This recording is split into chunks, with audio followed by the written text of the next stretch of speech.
Dios le bendiga a cada persona en esta hermosa mañana. Desde el día de hoy, la página Sirviendo a Dios Todopoderoso volverá otra vez a continuar con las lecturas por las mañanas, todos los días, con Dios mediante, escudriñando las Escrituras por las mañanas para tener un mayor comprendimiento sobre ellas. En el día de hoy vamos a hablar en el libro de Mateo, su capítulo 3, su versículo 1 hasta el versículo 12. Vamos a escudriñar en esta hermosa mañana 12 versículos para mayor comprendimiento de la Escritura y edificación para nosotros mismos. Sin más que decir, empecemos a escudriñar estos 12 versículos. La palabra de Dios se lee en el nombre del Padre, del Hijo, del Espíritu Santo. Amén. En aquellos días vino Juan el Bautista predicando en el desierto de Judea y diciendo: arrepentíos, porque el reino de los cielos se ha acercado. Los versos lo vamos a ir leyendo de dos en dos o de uno en uno, como más convenga, para que podamos comprender de una manera más sencilla y más fácil. Vemos que en el verso 1 nos habla que en aquellos días vino Juan el Bautista predicando en el desierto de Judea. Juan el Bautista estaba predicando en el desierto de Judea en aquellos días. El verso 2, y diciendo: arrepentíos, porque el reino de los cielos se ha acercado. Esto era lo que Juan estaba predicando sobre el arrepentimiento. Arrepentíos, porque el reino de los cielos se ha acercado. Dice el verso 3, pues este es aquel de quien habló el profeta Isaías cuando dijo: voz del que clama en el desierto, preparad el camino del Señor, enderezad sus sendas. Ya Isaías había profetizado sobre Juan, que él había dicho en una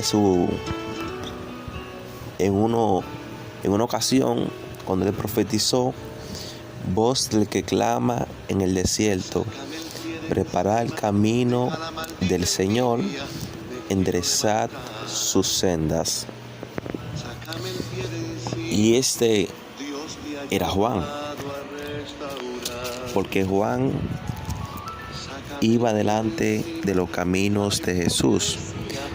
Juan primero preparó el camino y después Jesús continuó predicando la palabra.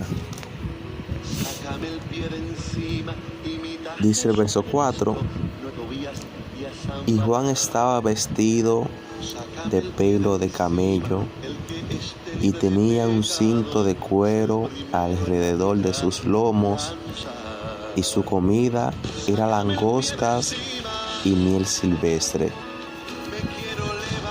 Aquí nos está diciendo cómo era que vestía Juan.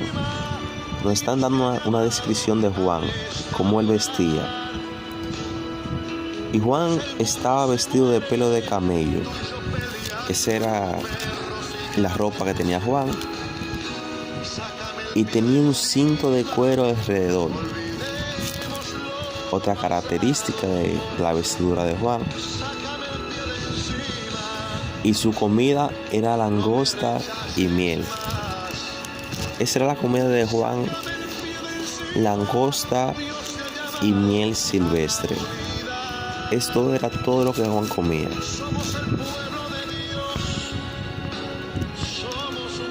Dice el verso 5: y salía a él Jerusalén y toda Judea y toda la provincia de alrededor del Jordán.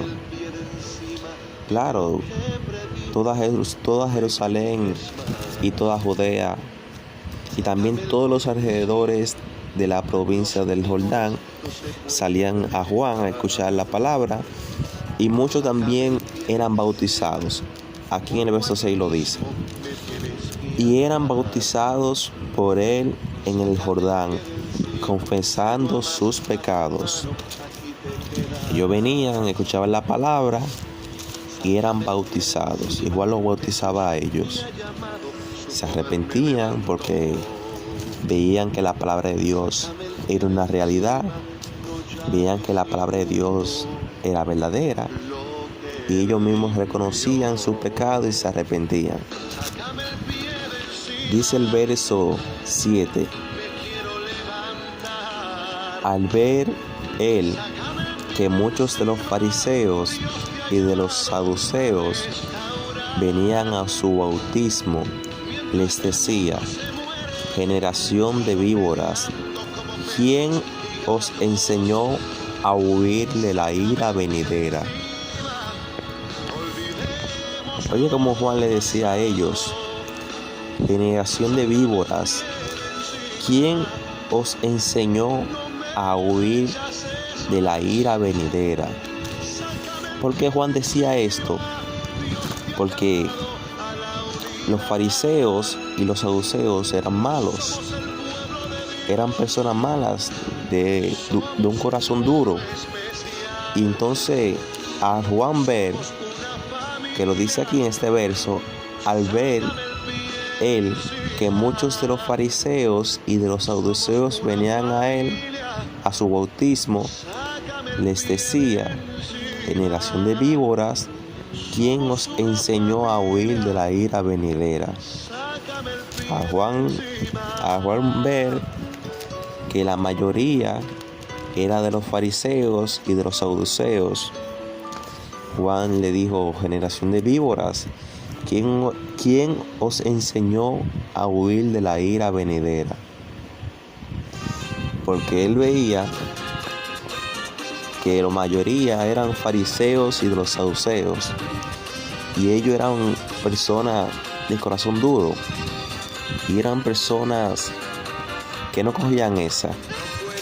Entonces Juan, en otras palabras, Juan estaba sorprendido al ver que ellos, al tener el corazón duro, estaban aceptando a Jesucristo como su único Salvador.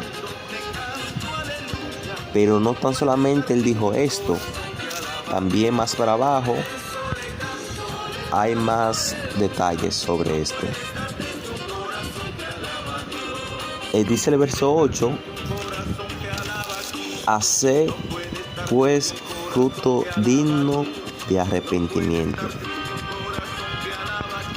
En este verso ya Juan le está diciendo a todos ellos: haced pues fruto digno de arrepentimiento. Bueno, ya están bautizados, pero no es solamente es estar bautizado.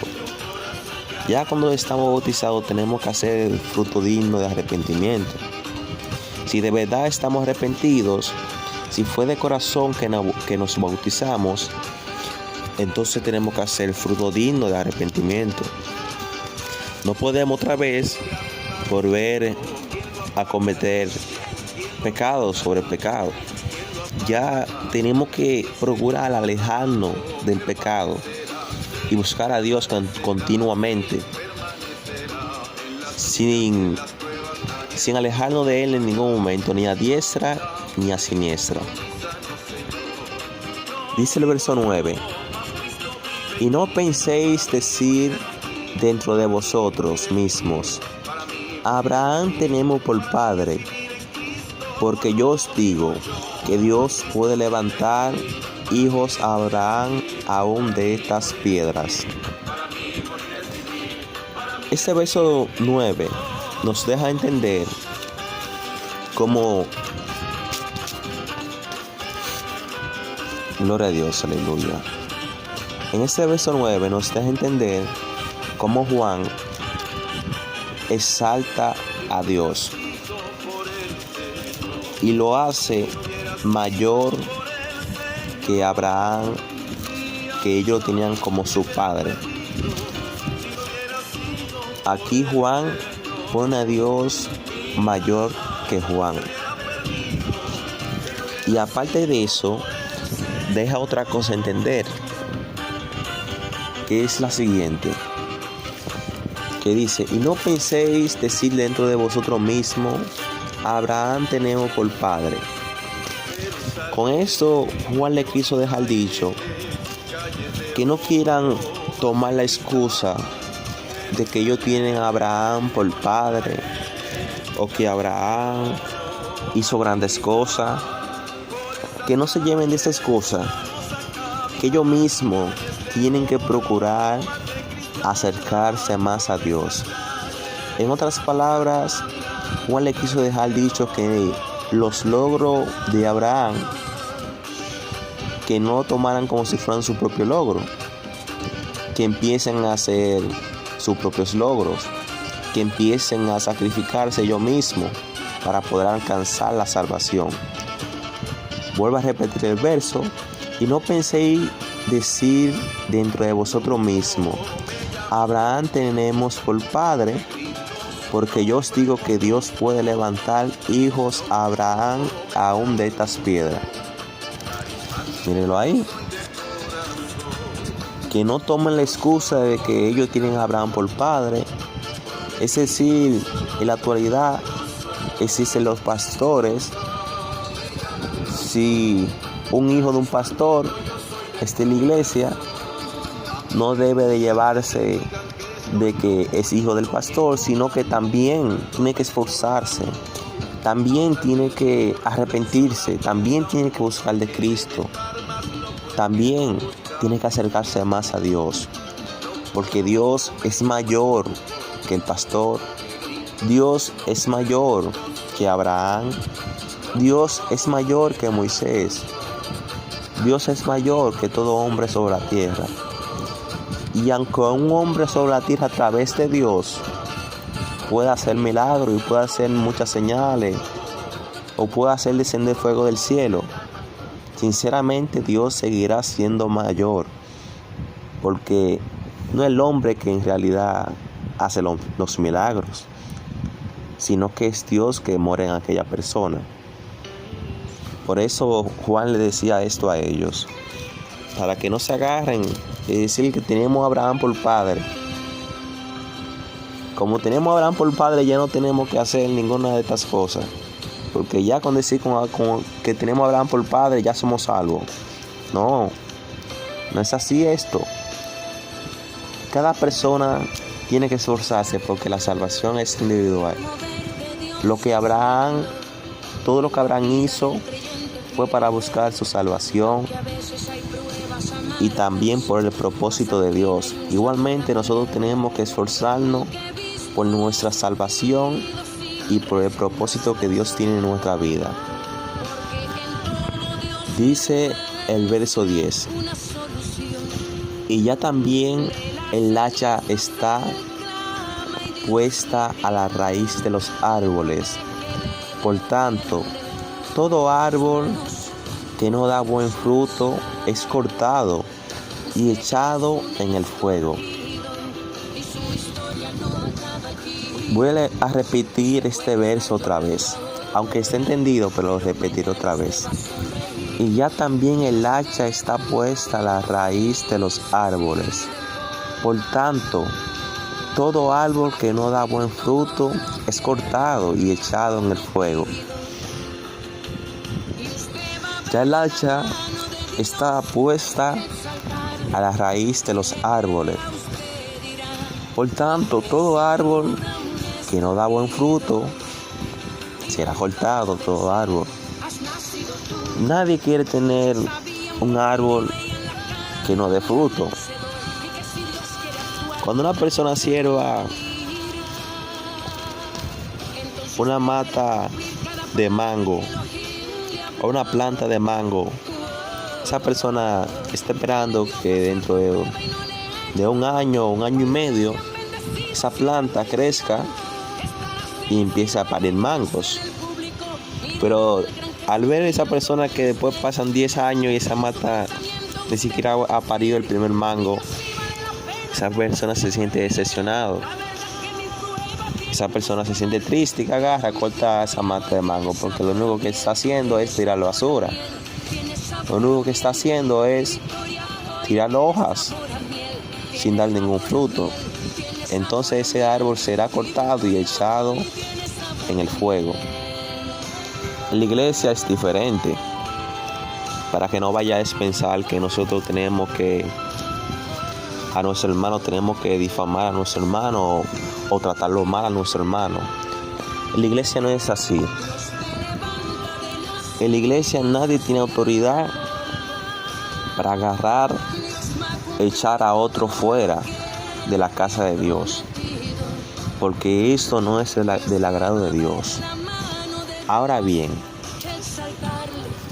todos somos creyentes y todos tenemos que tratar de cumplir la palabra de Dios, hacer fruto digno de arrepentimiento. ¿Qué es hacer fruto digno de arrepentimiento? Cuando empezamos a dar fruto digno de arrepentimiento es cuando empezamos a cumplir la palabra de Dios tal y como está. En el momento que empezamos a cumplirla, desde ahí empezamos a dar fruto digno de arrepentimiento, porque se está viendo que de verdad fue que nos arrepentimos, porque se está viendo que de verdad queremos buscar a Dios y de verdad queremos estar más cerca de Él. Y cuando buscamos a Dios de corazón, también empieza a surgir lo que es el amor de Dios en nuestra vida. ¿En qué sentido? De que nosotros como persona, si tenemos algún amigo, de vez en cuando tengamos oportunidad, le vamos a hablar de la palabra, le vamos a hablar sobre Jesús, para que también aquella persona se reconcilie con Dios y no se pierda, sino que se arrepienta y sea salvo. Y todo eso lo hace Dios en nosotros. Pero si de verdad estamos arrepentidos, si de verdad es que venimos a Dios y nos bautizamos, entonces cuando nosotros empezamos a buscarle de corazón, con amor, todo empieza a fluir solo, de manera sola empieza a fluir todo. Porque mientras más le buscamos, los frutos dignos de arrepentimiento empiezan a fluir todos. Si antes así bebíamos, tomamos alcohol, si antes éramos mujeriegos, si antes hacíamos una cuanta cosa, ya dejamos todas esas cosas que nosotros hacíamos y empezamos a buscar a Dios como primera meta, y le buscamos a Él de corazón, porque fue de corazón que nos humillamos.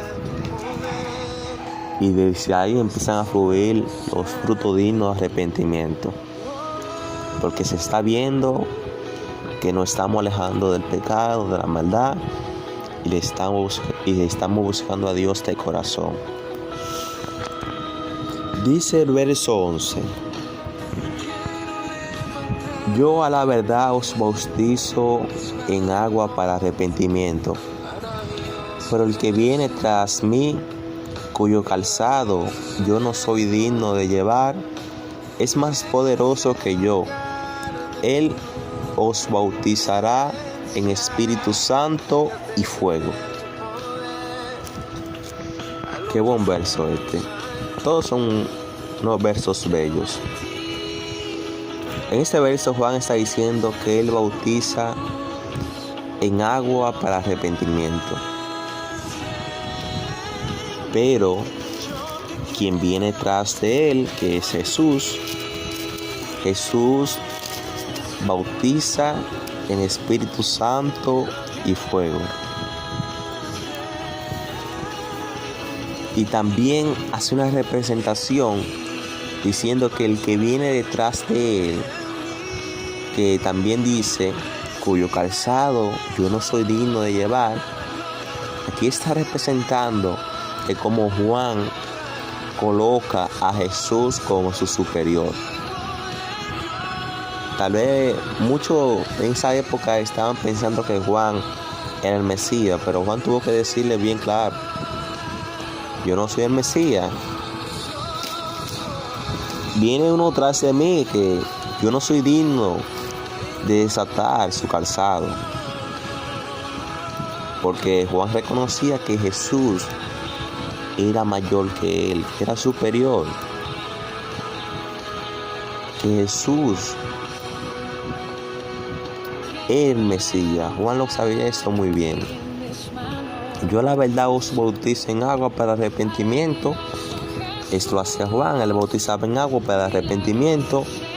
Pero el que viene tras mí, que era Jesús, que viene tras de Juan, cuyo calzado yo no soy digno de llevar. Míralo ahí. Cuyo calzado Juan no era digno de llevar. Es más poderoso que yo. Él os bautizará en Espíritu Santo y fuego. Que era más poderoso que Juan. Y ese lo bautizará en Espíritu Santo y fuego.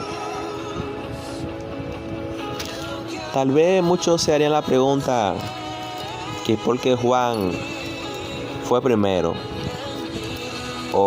y Jesús atrás. Esto sucedió así en primer lugar porque Dios cuando va a hacer algo, Él primero lo profetiza a través de sus siervos. Vemos que Isaías ya había profetizado sobre Juan.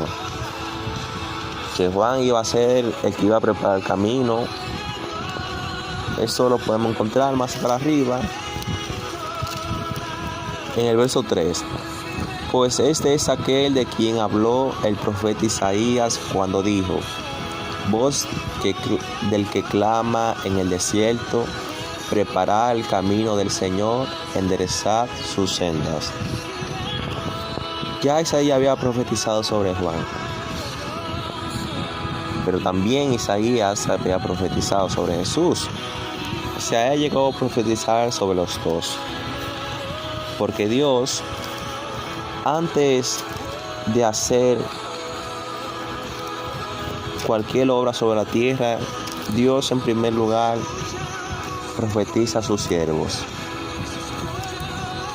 Muchas veces ignoramos la profecía, ignoramos lo que Dios nos ha dado, pero siempre Dios, vemos que en su maravilloso poder, Él siempre nos ha profetizado para que nosotros sepamos lo que viene sobre la tierra. Como en el final de los tiempos, vemos que también todo esto ha sido profetizado. Tal vez para muchos esto es un juego, tal vez para muchos esta palabra la ignoran y no le dan el valor que se merecen estas palabras. Pero Dios, antes de hacer cualquier acción, vemos que Él primero lo profetiza a través de su siervo. Él primero lo da a saber. Y todo esto para que el hombre reconozca que Él es un Dios grande, un Dios vivo y de poder. Y Juan era que iba a preparar el camino para el Señor, y así lo hizo. Preparó el camino para el Señor, y después vino Jesús. Y esto lo podemos ver que esto fue consecutivo. Cuando Juan murió, que fue Herodes que le cortó la cabeza a Juan, cuando Juan murió, entonces desde una vez empezó Jesús a predicar la palabra, porque ya la misión de Juan había terminado. Entonces desde ahí había empezado la misión de Jesús. Vamos a leer el último verso, que es el 12. Su aventador está en su mano, y limpiará su era, y recogerá su trigo en el granero, y quemará la paja en el fuego, que nunca se apaga. Su aventador está en su mano, y limpiará su era, y recogerá su trigo en el granero, y quemará la paja en el fuego, que nunca se apaga. El poder está en su mano. Todas las cosas están en la mano de Dios. Y limpiará su era. Él vino a limpiar, a poner todo en orden. A esto que fue que vino Dios, Jesús, a poner todo en orden. Y recogerá su trigo. Claro, lo recogerá en el granero. Su trigo lo recogerá en el granero. El trigo, ¿cuál es el trigo? El trigo es todo aquel que le busca de corazón, es el trigo. Y él lo recogerá y lo pondrá en su granero. Y quemará la paja en el fuego, que nunca se apaga. Y quemará la paja. ¿Y cuáles son las pajas? Son todas aquellas personas que ignoran la palabra de Dios, por X causa, que no se acercan a Dios por los pecados, aquellas personas que viven cometiendo pecado sobre pecado. Y si a esto muchas veces nos da tristeza a nosotros como seres humanos, la tristeza que Dios siente por estas personas es mucho mayor, porque Dios dice en la Escritura que Él vino para que toda persona sea salvo, para que todos procedamos al arrepentimiento. Pero siempre habrá muchos que no lo aceptan a Él por X razones.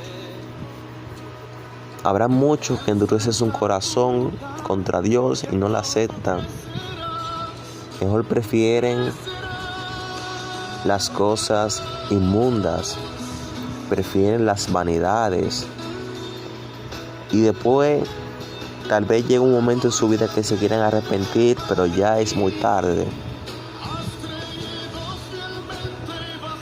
Jesús vino a poner todo en orden.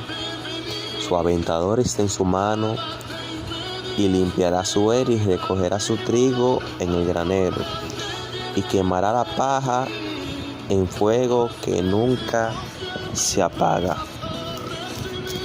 Él vino a poner todo en orden, y a través de Él es que hoy podemos ser salvos, porque descendió porque había mucha maldad sobre la tierra. Y si no lo hubiera hecho así, no sabemos qué hubiera acontecido sobre la tierra. No sabemos. Él vino porque la tierra estaba llena de maldad, y Jesús tuvo que descender. Dios le bendiga a cada persona en esta hermosa mañana. Que ustedes estén pasando un hermoso día. Hasta aquí ha sido la administración de la palabra. Vuelvo a repetir,